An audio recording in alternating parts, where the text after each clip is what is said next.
How then shall we know the biblical God? Kanina po na-explain na po natin na hindi kaya ng tao na makilala ang tunay na Diyos sa pagitan ng kanyang sarili.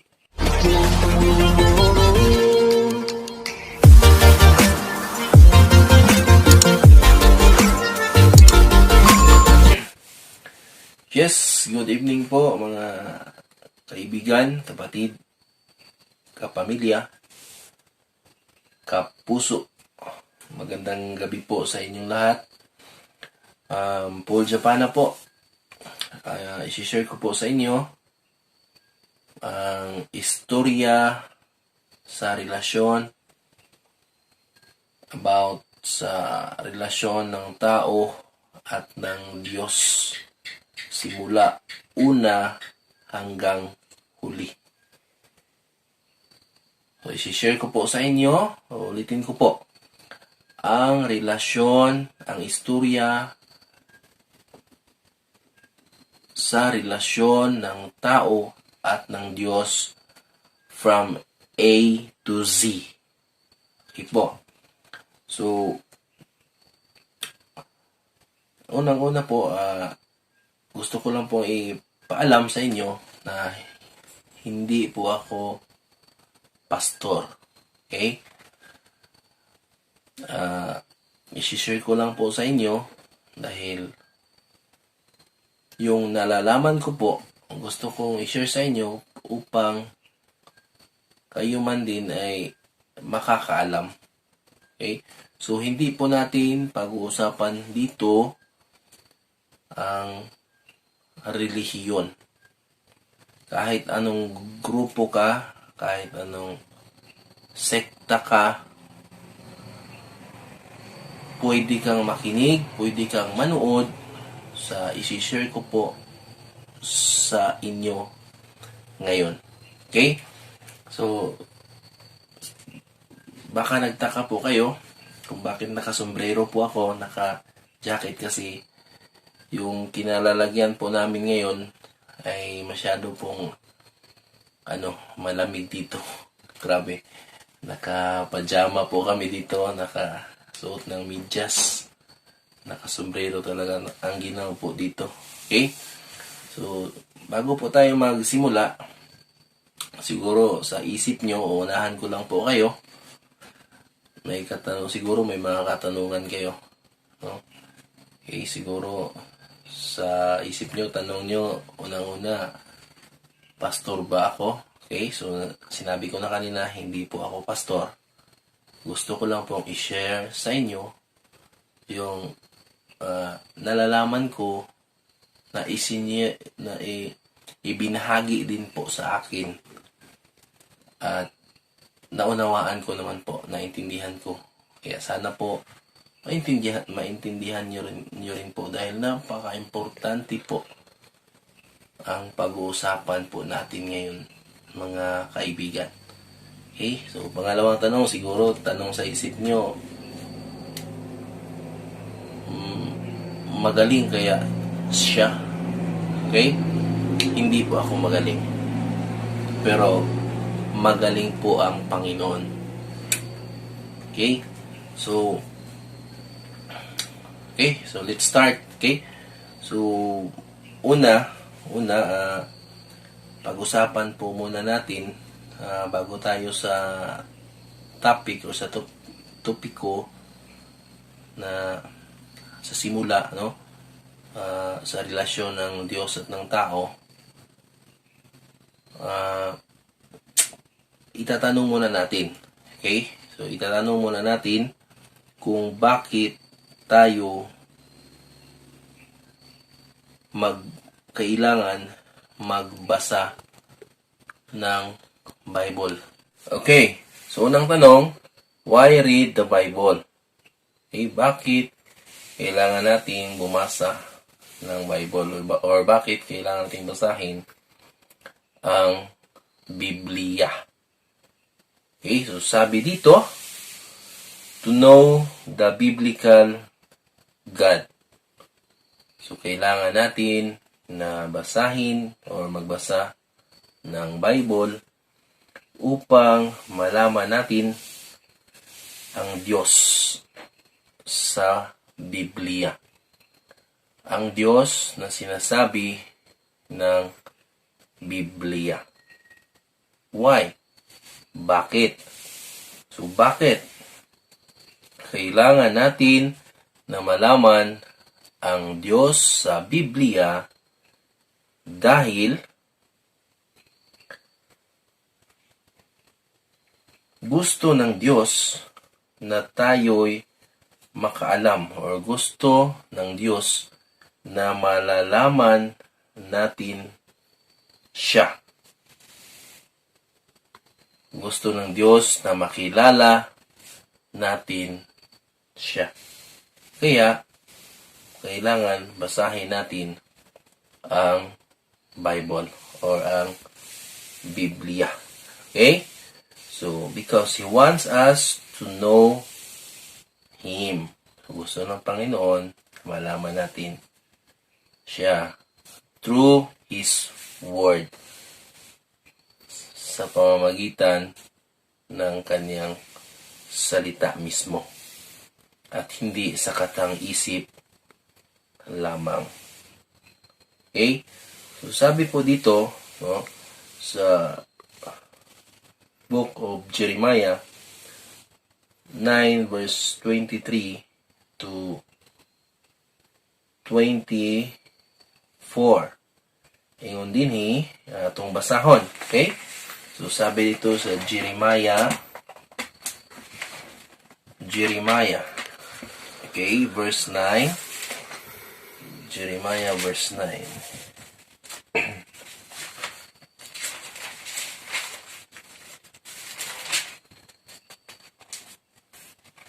Okay, so babasahin po natin, no?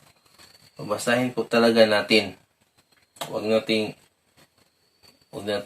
tagna-tagnain. Okay, kung sa Bisaya pa. Basahin talaga natin. Okay? So, Jeremiah chapter 9, verse 23 to 24.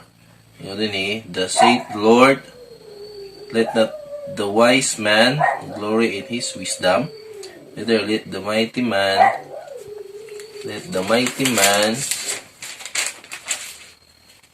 glory in his might, let not the rich man glory in his riches. Okay? Sa Bisaya, ingon din sa ingon, nagsulti ang Ginoo, ayaw tuguti ang maalamon nga tao, magimaya siyang kaalam, ni tuguti ang kusgan nga tao, magimaya diya sa iyang kusog. Ayaw tuguti ang adunahan nga tao, magimaya diya sa iyang mga bahandi. Okay? So, isa sa mga dahilan kung bakit kailangan natin basahin ang Bible para maging humble po tayo. Para hindi tayo maging isang mayabang sa sarili. Okay?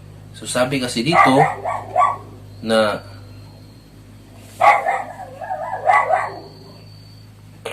wag mong payagan, wag kang pumayag, sabi ng Panginoon, na sa iyong talino, ikaw ay mag-glory. Sa iyong talino. Okay? Ikaw ang nasiyahan. Ikaw ang nasisiyahan. So, hindi yan gusto ng Panginoon. Ang gusto po ng Panginoon na first, siya ang nasisiyahan. Okay? Yun po ang gusto ng Panginoon. Ang tao kasi inuuna palagi ang sarili. Kaya ganun ang nangyayari. Pag ikaw ay isang mayaman na, maraming pera, ang ginagawa mo ng Diyos ay ang iyong pera. Pag ikaw ay malakas, ang ginagawa mo ng Diyos ay ang iyong sarili. Bakit? Dahil wala kang sakit, malakas ang iyong pangangatawan, malakas ka, at At lalong-lalo na kung ikaw ay kilala. Ikaw ay sikat. Kaya sinasabi ng Panginoon, let not the wise man glory in his wisdom, neither let the mighty man glory in his might. Let not the rich man glory in his riches. Okay? So, sana po naintindihan natin na unang rason kung bakit gusto ng Panginoon na magbasa tayo ng Bible. First, upang makilala natin siya. Makilala natin ang tunay na Diyos. Pangalawa, upang hindi po tayo maging mayabang. Upang tayo po ay magkaroon dito sa puso na tinatawag na humility or humbleness. Okay? So, napakaganda po, no? Napakaganda po na pakay ng Panginoon kung bakit kailangan magbasa tayo ng Bible. Okay? At sabi po dito sa 24, but let him that glory in this, that he understandeth and knoweth me, that I am the Lord which exercise loving kindness, judgment, and righteousness in the earth. For in these things I delight, saith the Lord. Okay? Bisaya, sabi dito, apan itugot kaniya nga nagahimaya diha niini, nga siya nagapakasabot o nagakaila kanako, nga ako mao ang Ginoo nga nagbuhat sa mahigugmaong pagkamaayo, paghukom ug pagkamatarong diha sa yuta. Kay diha niini nga mga buta nga ako malipay, nagaingon ang Ginoo. So sabi po dito na huwag nating ipagmalaki ang ating sarili. Kung mayroon mang tayong gustong ipagmalaki natin na nakilala natin ang tunay na Diyos. Anong sabi dito?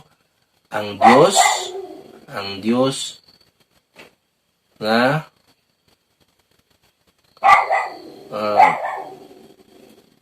nagabuhat sa mahigugmaong pagkamaayo. Ang Diyos na gumagawa ng pagmamahal sa kabutihan. Ang Diyos na may pagmamahal sa kabutihan. Ang Diyos na maghuhukom. O ang Diyos sa pagkamatarong. Dito po sa lupa.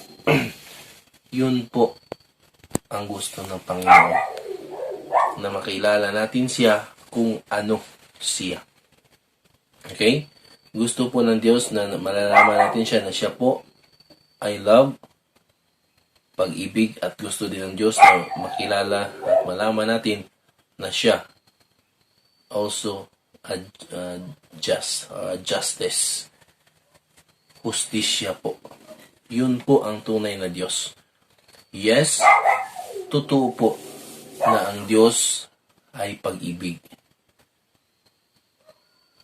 Pero, ang Diyos din po ay hustisya. Yun po ang tunay na Diyos na sinasabi ng Bible na gusto ng Diyos na malaman natin. Kaya kailangan na magbasa po tayo ng Bible upang tayo po mismo ang makakaalam, makakakilala sa tunay na Diyos at hindi lamang sa pakikinig sa kahit sinong tao. Yes, okay po. No? Hindi ko po sinasabi na hindi makinig sa mga tao, especially sa mga tao na nagsishare about Word of God. Kailangan po nating makinig dahil biblically speaking po,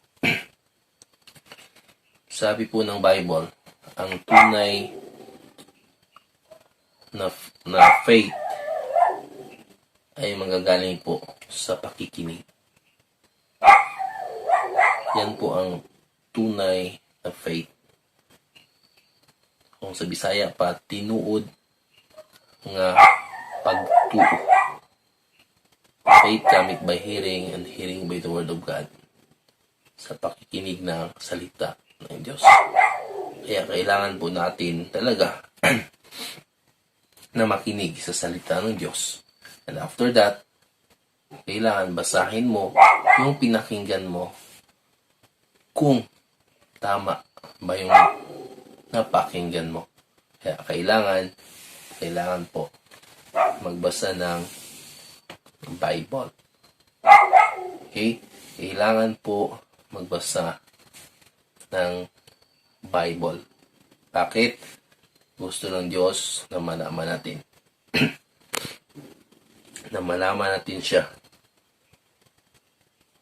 Gusto ng Diyos na malaman natin ang tunay na siya. Gusto ng Diyos na magkaroon tayo ng puso na mahinahon. Puso na pagkumbaba. Gusto ng Diyos na hindi tayo maging isang taong mayabang. Okay? So, pangalawang tanong, number 2 question, sabi po dito, it is necessary to know the biblical God. Kailangan po ba talaga na malaman natin ang Diyos na nasa Bible or ang tunay na Diyos? Sabi po dito, yes. Why? Because it is equal to eternal life. Okay? It is equal it's equal to eternal life. Okay? So, basahin po natin. Sabi po dito sa John chapter 17, verse 3. Allow me to read.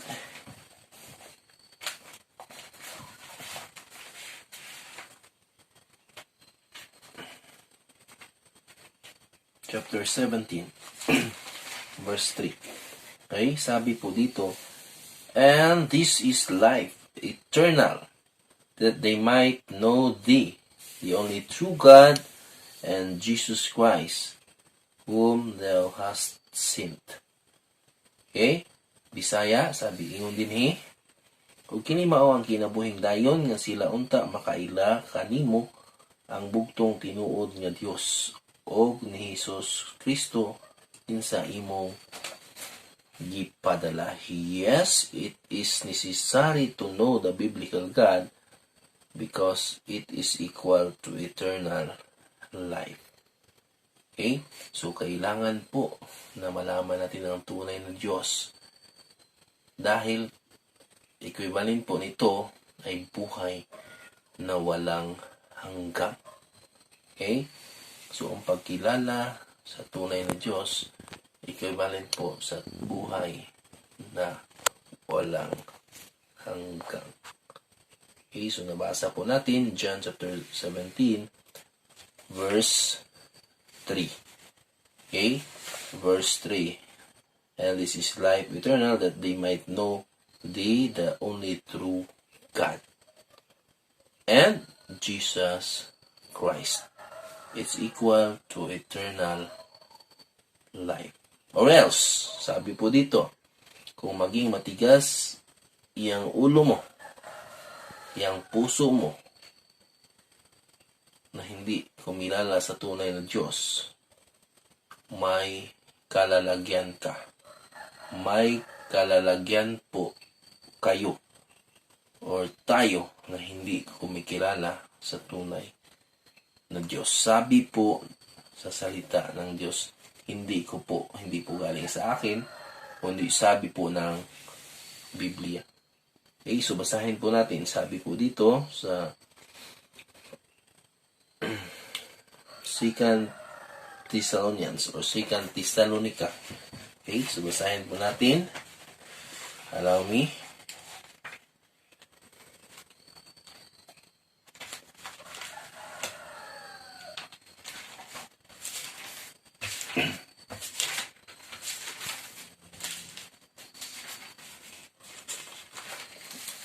2 Thessalonica. Okay? So, sabi po dito, chapter 1, verse 8, 2 Thessalonica, chapter 1, verse 8, in English, inflaming fire, taking vengeance on them that know not God, and that obey not the gospel of our Lord Jesus Christ. Okay? So sabi sa Bisaya, excuse, at po sa Bisaya, diha sa nagadilaab nga kalayo nga magapanimalus nga na kanila nga wala na kaila sa Dios o nga wala nagtuman sa maayong balita sa atong Ginoong Hesus Kristo. Di pa po, sabi po dito, flaming fire, taking vengeance on them that know not God. Okay? So, ang pagkilala sa tunay na Diyos ay kaakibat sa buhay na walang hanggang. At ang patuloy na hindi pagkilala sa tunay ng Diyos ay, sabi dito, flaming fire. Doon ka sa nagliliyab na apoy. Doon ka mapupunta sa nagliliyab na apoy. So, ibig sabihin, para mas maintindihan, doon ka sa impyerno. Okay? Doon ka sa impyerno. Kapag hindi tayo nakakilala sa tunay na Diyos. At kapag tayo naman po ay nakakilala sa tunay na Diyos, ay napakasarap. Dahil bakit? Buhay na walang hanggang. Buhay na walang hanggang. Yan po mga kaibigan. Okay? So, tatlong tanong po. Pangatlong tanong. Sabi po dito, can we know the biblical God on our own? Kaya po ba? No? Malalaman po ba natin ang tunay na Diyos sa pamamagitan ng sa ating sariling kaalaman? Sariling talino, sariling isip, sariling puso, sariling talino?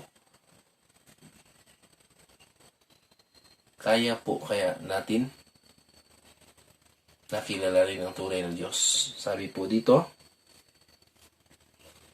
human mind or wisdom cannot attain the true knowledge of the biblical God. Bakit? For God, in His wisdom, made it impossible for men to know Him by means of their own wisdom.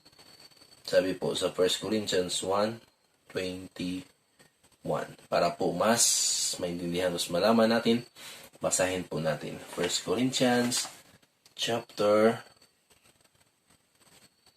1 verse 21. Okay? So, payagan nyo lang po ako na basahin.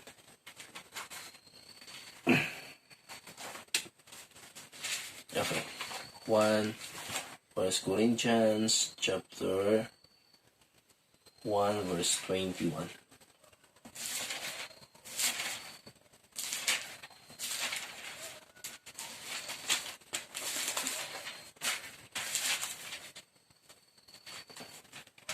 Okay, sabi po dito, 1 Corinthians 1:21, for after that in the wisdom of God, the world by wisdom knew not God.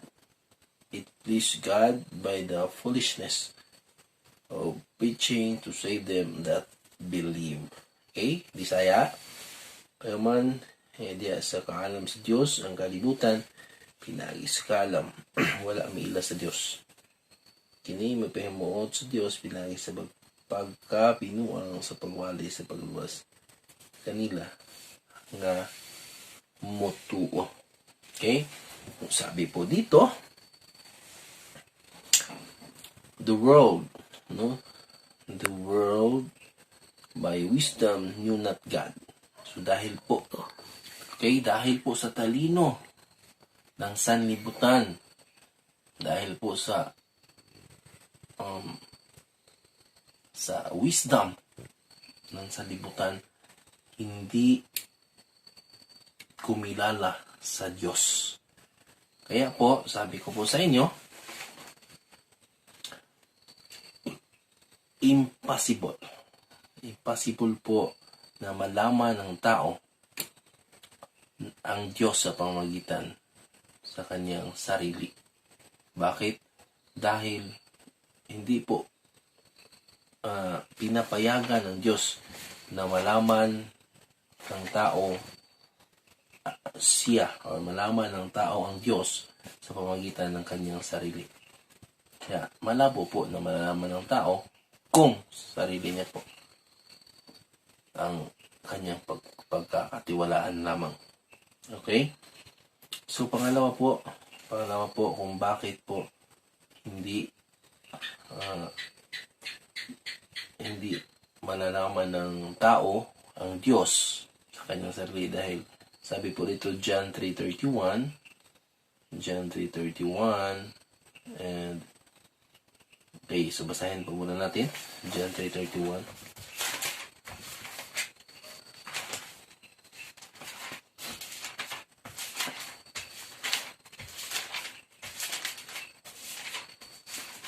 John.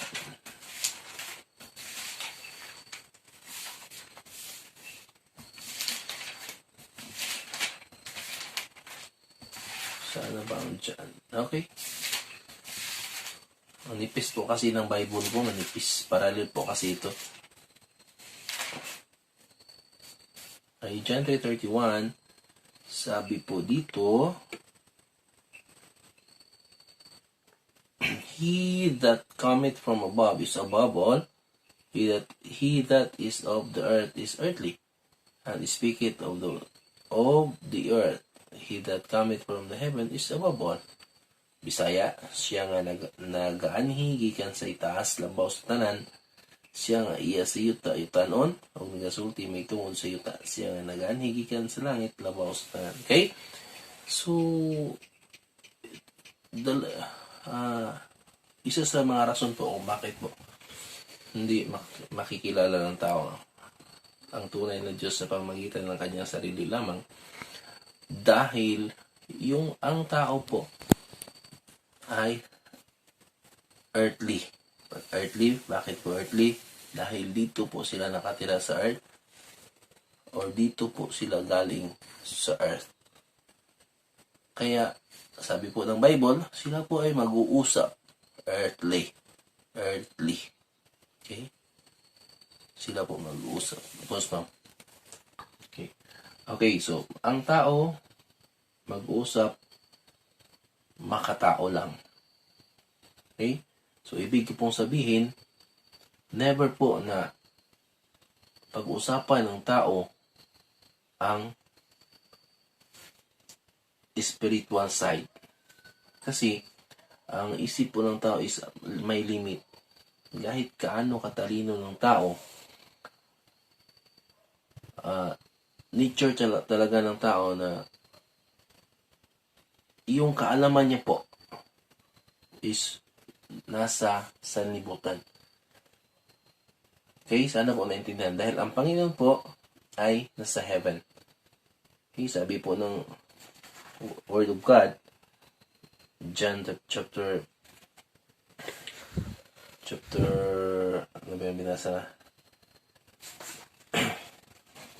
Sabi po dito sa John, di ba? Binasa po natin John chapter 3 verse 31 na ang nasa langit mag-uusap heavenly.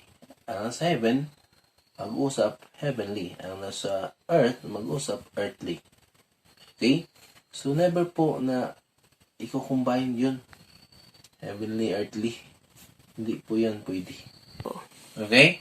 So the reason is very obvious po.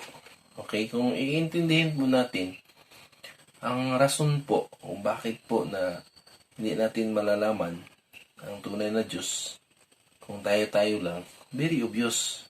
Bakit po? Kasi ganito po yun eh. Sabi po dito, man is flesh, God is spirit. Okay? So, dyan pa lang po maiintindihan na po natin eh. Man is flesh. Ibig po sabihin eh, tayo po ay makalaman at nag-iisip nag-iisip about laman, about earthly. Okay, God is spirit. Okay? At ang God is never na mag-iisip ng earthly or masama. Okay? Ibig ko pong sabihin ay tayo po ay laging nag-iisip sa ikasasaya ng ating laman. Okay? At yung dalawa po, yung laman at yung espiritu, never po yan na nagkakasundo.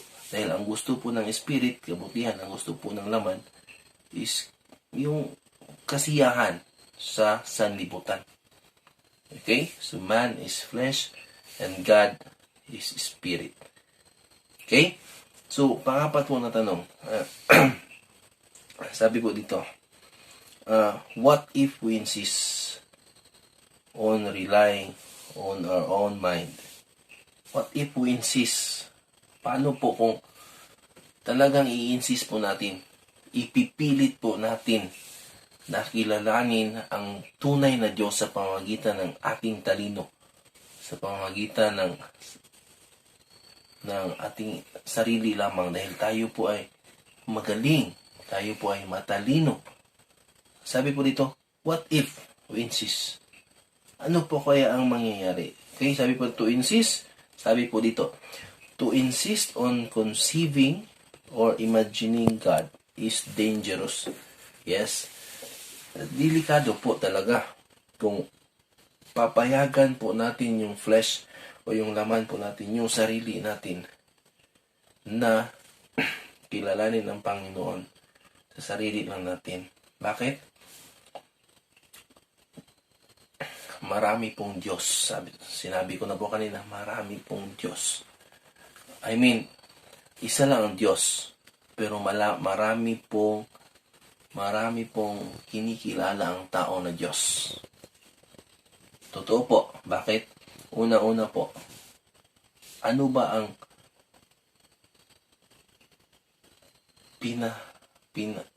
Diyos o sinasanto ng tao ngayon? Ginagawang Diyos, una-una po is ang money.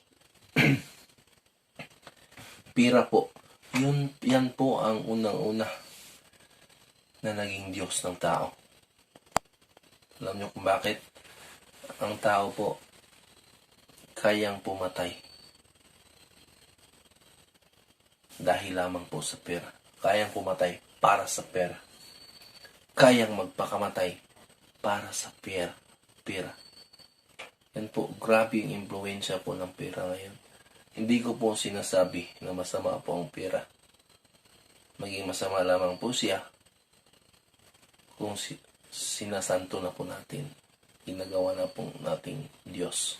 Sa halip na tayo po ay magsimba sa tunay na Diyos, inuuna po natin ang paghahanap ng pera. Pangalawa po, yung trabaho po natin. So dapat po maging aware, maging sabi po ni Kuya Kim,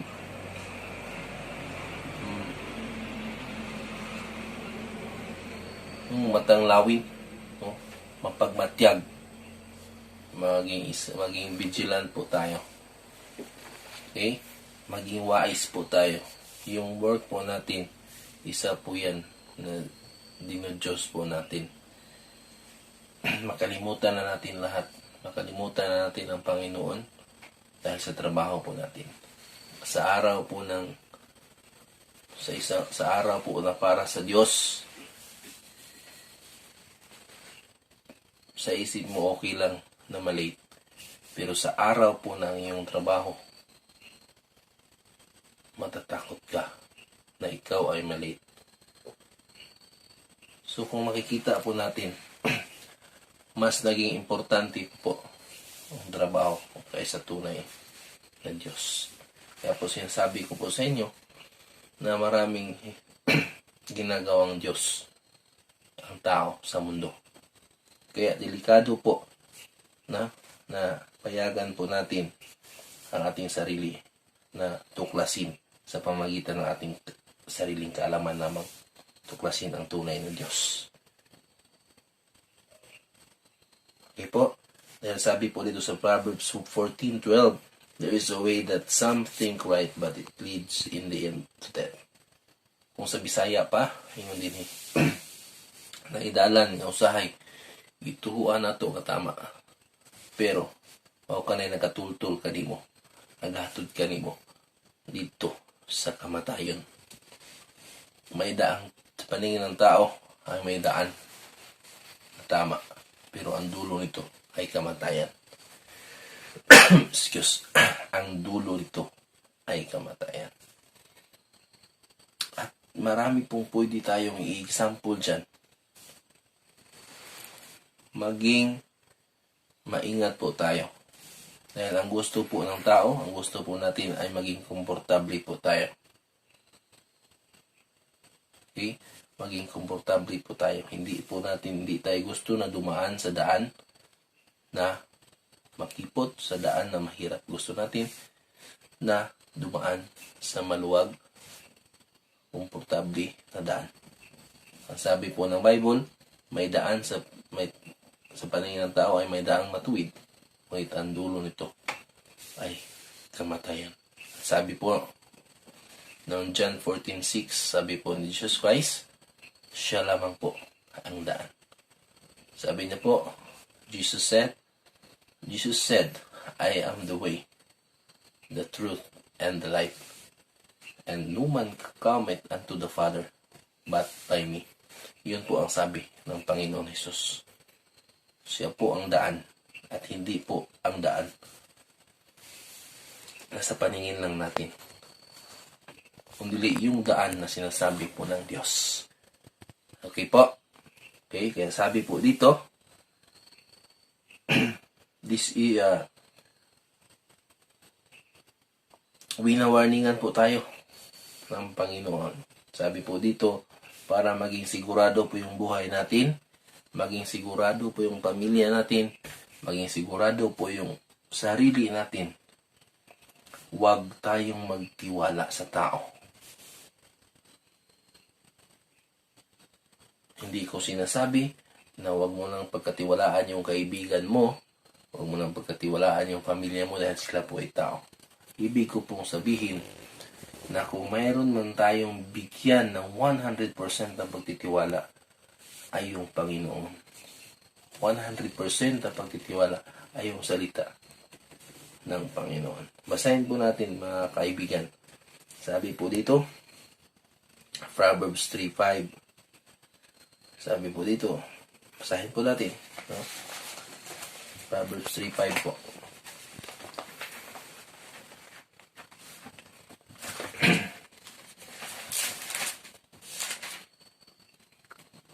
Okay? So sabi po dito, trust in the Lord with all thine heart and lean not unto thine own understanding. Bisaya po. Sabi po dito, salig sa Ginoo uban sa tibok nimong kasing-kasing o kaya pagsalig nga na sa imong kaugalingon nga pagsabot. Ibig pong sabihin, tayo po ay magtiwala sa Diyos. Tayo po ay magtiwala sa Panginoong Hesus sa lahat ng ating puso, sa bugos. Sabi po dito, with all thine heart, lean not unto thine own understanding. So magtiwala po tayo sa Panginoon. Magtiwala po tayo sa salita ng Panginoon po. Okay? So, panglimang tanong po. Sabi po dito, how then shall we know the biblical God? So, kanina po na-explain na po natin na hindi kaya ng tao na makilala ang tunay na Diyos sa pagitan ng kanyang sarili. Sabi po dito, how then shall we know the biblical God? Kung ganun na lang man na hindi kaya ng tao. Yes, hindi po talaga kaya. Dahil hindi po pinapayagan ng Diyos na makilala siya sa pamamagitan sa talino o sa kaalaman lamang ng tao. Obvious po dahil bakit? Man is flesh, God is spirit. At na-explain ko na po yan kanina. Okay? So how? How? So sabi po dito, through the Word of God or through the Bible. Through the Bible. Which is why our Lord Jesus said in Matthew chapter 4 verse 4, man does not live by bread alone, but by every word that comes from the mouth of God. Hindi po ba talaga nabubuhay ang tao sa pamamagitan ng tinapay lamang? Ano po sa tingin nyo? Sa tingin po sa mata ng tao, imposible na hindi mabuhay. Dahil napakaraming nabubuhay. Kahit nga walang sa isang bisis, isa lang kumain eh. Ang sabi po dito, hindi daw po nabubuhay, hindi mabubuhay ang tao sa tinapay lamang. Kundi sa salita ng Panginoon Diyos. Sa salita ng Panginoon Diyos. So, bakit po nilagay o bakit po nasabi ng Diyos, ng Panginoon Diyos? So, may ibig pong sabihin dito. Okay? May ibig pong sabihin dito. Okay? So, i-explain ko po. Ganito po. Kung isa lang po ang pinapakain natin, yung katawan, yung flesh po natin, normally, mabubuhay po talaga tayo. Hindi tayo mamamatay. Dahil kumakain tayo kahit tinapay lamang. Pero bakit sinasabi ng Bible na hindi nabubuhay ang tao sa tinapay lamang? Dahil po, hindi lamang po katawan or flesh, physical ang dapat pakainin, kundi yung sa silid po natin. Yung espiritu, yung soul na dapat makakain. Yun po yung importante. Alam niyo po kung bakit. Yung flesh po natin, yung katawan natin, hindi po yan forever. Hindi po yan forever. Kaya nga sabi, walang forever. Yung katawan po natin, iiwanan tayo nito. Iiwanan po tayo nito. Itong pinapakain natin, itong pinaghirapan natin para mabuhay, iiwanan tayo nito. At ang sasama po sa atin kahit saan tayo, yung soul, yung kalag, yung kaluluwa po natin. Kaya kailangan po ito na makakain. At yun po ang ipapakain natin, ang salita ng Panginoon. Ano po yan? Yung Bible. Kaya sabi dito, makikilala natin ang tunay na Diyos sa pamamagitan ng Bible. At bakit po? Siguro sa tanong nyo, bakit binabalik niya yung pagkilala ng Diyos? Dahil sabi ko po kanina, ang pagkilala sa tunay na Diyos, equivalent to eternal life. Equivalent to eternal life. Or else, tuon ka sa nagliliyab na apoy.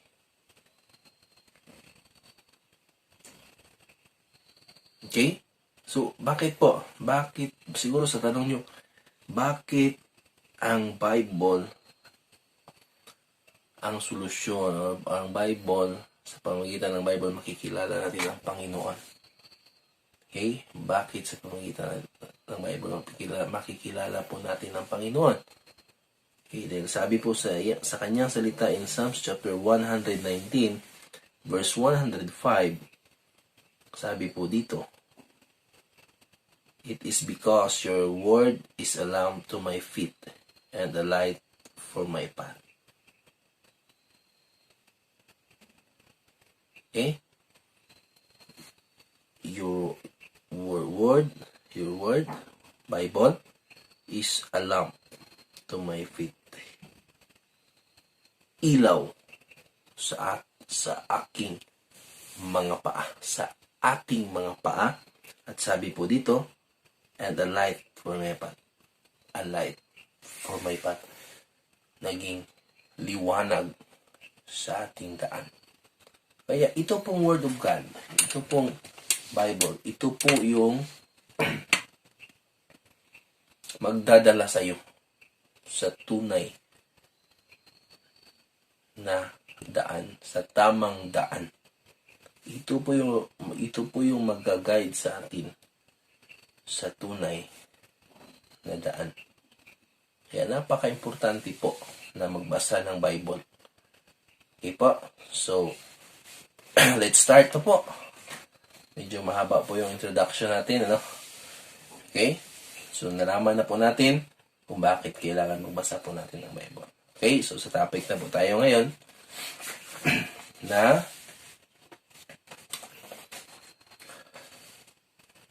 kumusta ang relasyon ng tao at ang Diyos. No? So, the story of the relationship between God and man from A to Z. Number one. All good before sin. All good before sin. In Genesis chapter 1 verse 31, sabi dito, God saw all that He had made, and it is very good. Excuse. It is very good. In Genesis chapter 1 verse 31.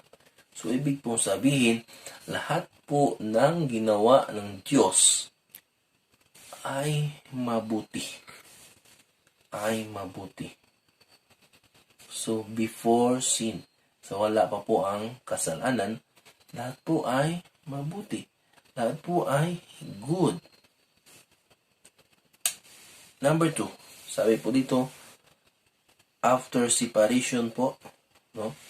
After separation, galing po sa good, at dahil po nasiparar po ang tao, sa Diyos, nasiparate ang tao sa Diyos. Sabi po dito, number 2, all bad after sin. All bad after sin. Sabi po, therefore, just as sin entered the world through one man. Siguro alam niyo na po yun. So kung hindi pa, si Adan po yun. Okay? Through one man, and that through sin. And this way, death came to all men. Okay? So, sabi po dito, Romans chapter 5 verse 12, therefore, just as sin entered the world through one man, and death through sin. Okay? And death through sin. Ang sala pumasok po sa sanlibutan sa pamamagitan ng isang tao, at yung kasalanan na yun ay nagdala ng kamatayan. At sabi po dito, and in this way, at sa pamamagitan ng kasalanang iyon, death came to all men. Death came to all men. Bakit? Because all have sinned. Totoo? Yes, totoo po. All have sinned. Okay? So, basahin po natin Romans 3. Sabi po dito, Romans 3 verse 23. Romans 3 verse 23. Allow me, nabasahin ko po. Sabi po dito, for all have sinned and come short of the glory of God. Bisaya, kaya ang tanan nakasala o nakabsan sa himaya sa Diyos. For all have sinned and come short for the glory of God. For all have sinned. Ang lahat po ay nagkasala sa pamamagitan lamang ng isang tao. Sa pamamagitan ng isang tao. Okay, so wala po tayong magawa. Okay? Dahil sabi po dito, lahat ay nagkasala. At sabi pa po sa Romans 3:10. Basahin natin. Romans 3:23, ang lahat ay nagkasala. Romans 3:10. Ano po sabi? Romans 3:10. As it is written, there is none righteous, no, not one. Ingon sa naisulat, walay matarong, wala bisan usa. Okay? Romans 3:23, ang lahat po ay nagkasala. Romans 3:10, wala pong righteous, no, not one. Walang hindi po nagkasala. Okay? So, walang hindi nagkasala. At sabi pa po dito, Romans,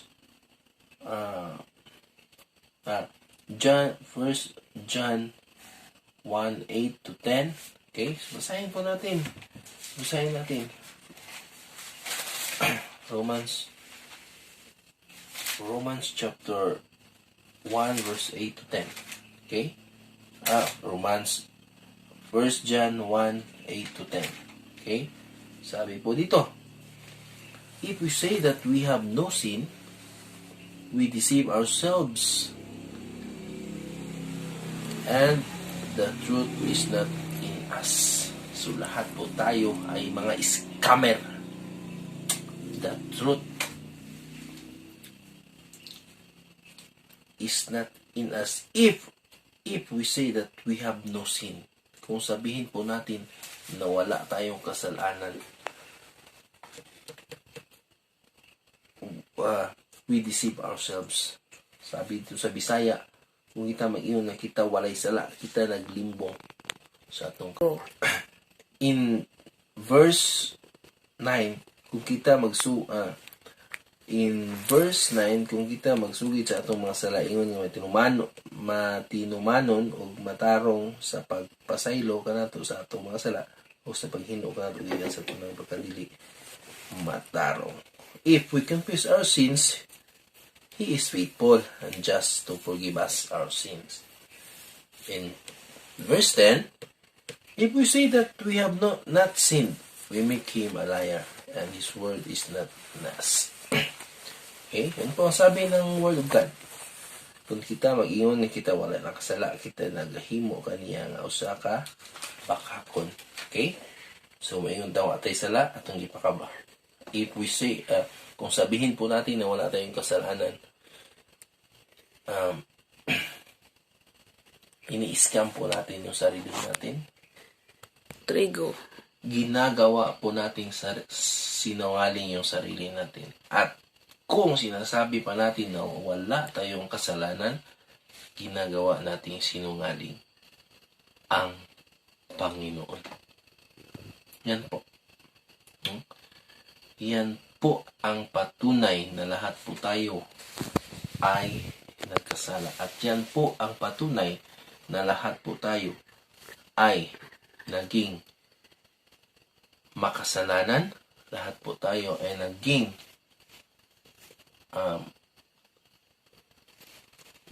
bad.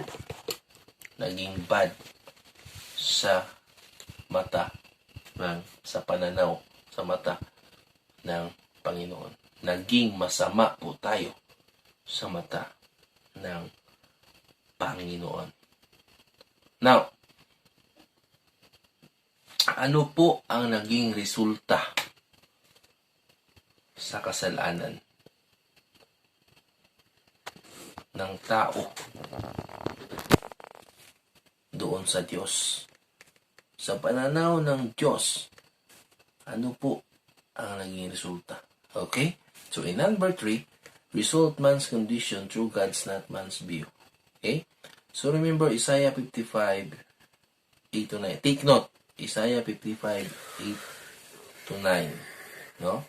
Ang isip po ng Diyos ay hindi katulad ng ating isip. Ang paraan ng Diyos ay hindi katulad sa ating pamamaraan na tao lamang. So, resulta, una, alive or dead? Dead. Okay? Buhay man tayo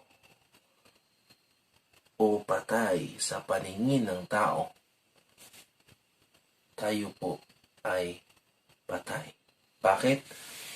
Okay? Bakit? So, remember or take note this because dapat kailangan po nating maintindihan na God is life. God is life. In Psalms chapter 36 verse 9, mabasa po natin dyan. In Jeremiah chapter 2 verse 13, mabasa po natin dyan. Basahin na lang po natin, Jeremiah. Psalms chapter 36 verse 9. Okay? Basahin po natin.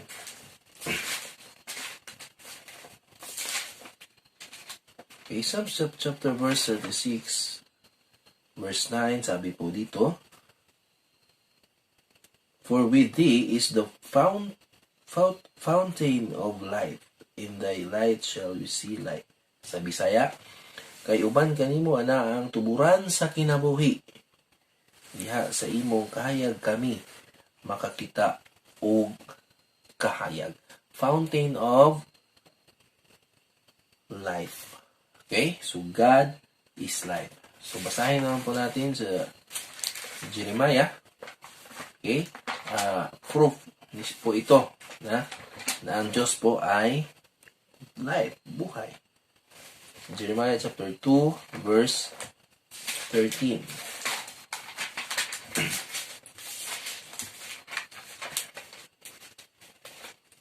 Chapter 2, verse 13, sabi po dito, For my people have committed two evils, or pagkadautan, no? Pagkadautan, no? Evils. Sa Tagalog, pagka-demonyo. No? Sabi po dito,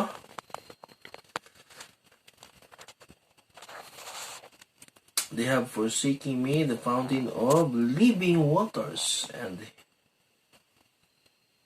hewed them out, cisterns, broken cisterns that can hold no water. Okay? So, fountain of living water. So, ang kukunin po natin dito is yung fountain of living waters. Proof or patunay na ang Diyos ay buhay. Ang Diyos ay buhay. Okay? Okay. So, God is life. Alive or dead? Dead. So, God is life. Okay? So, dapat maintindihan muna natin na ang Diyos ay buhay. Okay? But, sin separates. Ang kasalanan po ay siyang dahilan na sa pagkahiwalay ng tao at ng Diyos. Okay? So, man's sin, ang tao po ay nagkasala, Romans 5:12. Man is therefore separated from life and such dead. Okay? Man is therefore separated from life and as such dead. Why? Because God is a spirit. In John chapter 4 verse 24, and in his view, Isaiah 55, 8-9. Okay, so the spirit,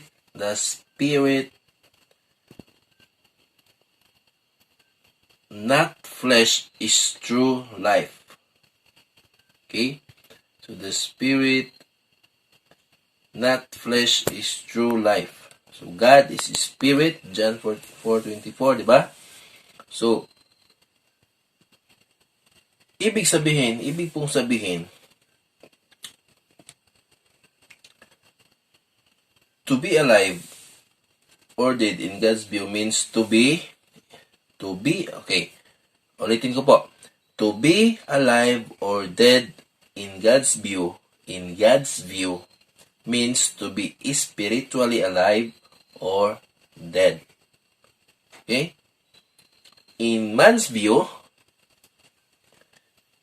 in man's view, it means physically alive or dead. Okay? In God's view,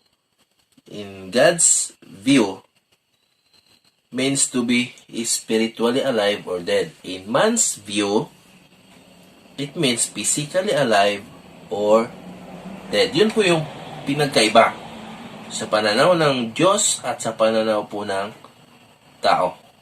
Hindi po tumitingin ng Diyos sa physical na anyo ng tao, kundi yung sa silid, yung sa loob, kalooban po ng tao.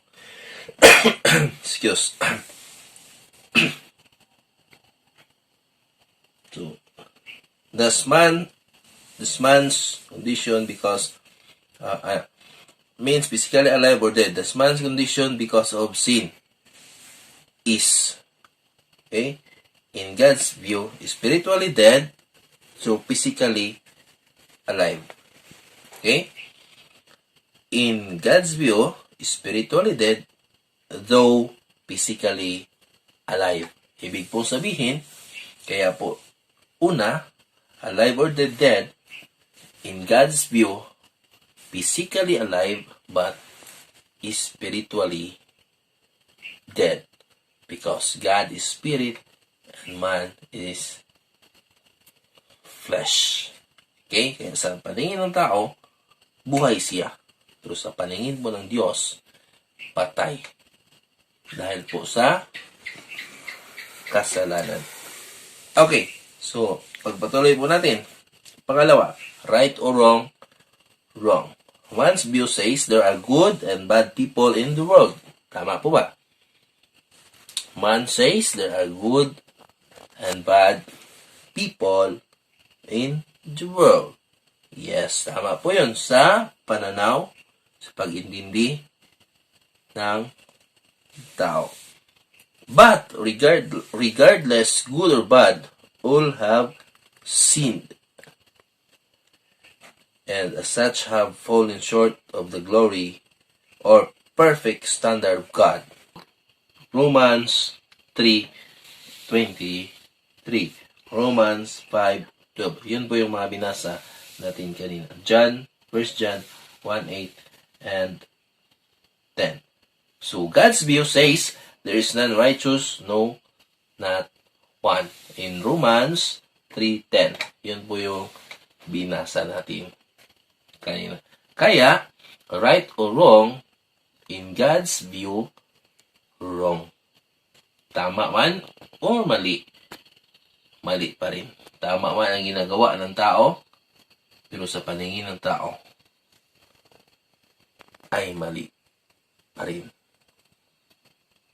Dahil sa kasalanan. Dahil po sa kasalanan ng tao. Ganyan po yung standard ng Diyos. Ganyan po yung standard ng Diyos. Sabi nga dito, mayroong matuwid, matino na tao, at mayroon ding masama sa sanlibutan. Pero simula po nang nagkasala ang lahat ng tao sa pamagitan ng isang tao, ang paningin, pananaw po ng Diyos sa lahat ng tao ay makasalanan. Sa lahat ng tao, ang paningin po ng Diyos sa lahat ng tao ay masama. Paningin po ng Diyos sa lahat ng tao ay patay. Paningin po ng Diyos sa lahat ng tao ay mali. Pangatlo, paningin po ng Diyos sa lahat ng tao ay madumi. Madumi because of sin. We have become unclean in God's sight, which we would not have known had the Bible, the Word of God, not told us so.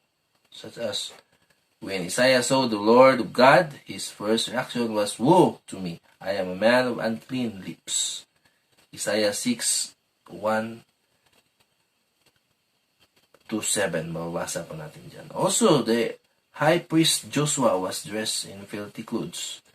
So kung mababasa po natin yan, mababasa po natin yung ginawa ng Panginoon sa kanila at ang reaksyon po nila sa kanila mismong sarili na alam po nila kung ano sila, anong klaseng tao sila, at paano sila nilinis ng Diyos.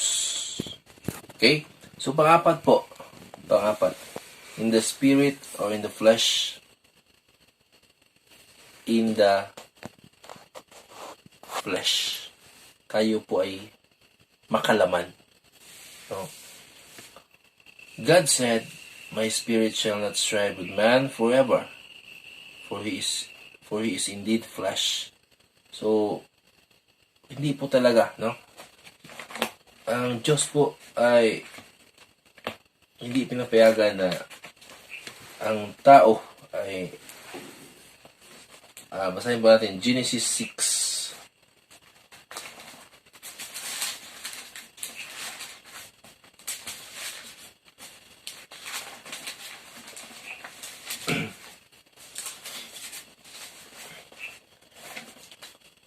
Genesis chapter 6 verse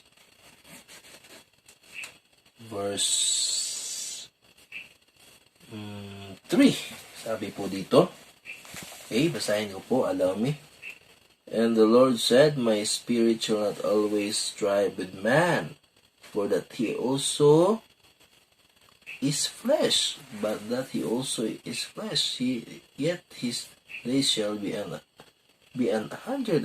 years. Bisaya, og ang Ginoo, mingon ang akong espiritu dili sa kanunay makig-away sa tao tungod kay siya usab unod. Apan ang iyang mga adlaw mahimo nga usa ka gatos og tawhan ka tuig." Kung imong tan-aw, may word po dito na away. Pero ang sabi po dito, hindi. Sabi po dito, hindi na pinapayagan ng Diyos na magpatuloy ang buhay ng tao na maging immortal. Hindi, may limit na. So sabi po dito, no wonder God gave up, because flesh lusts against the spirit. Flesh lusts against the spirit, and spirit lusts against flesh. So, kung intindihin po natin ito, hindi talaga magkakasundo yung espiritu at yung laman.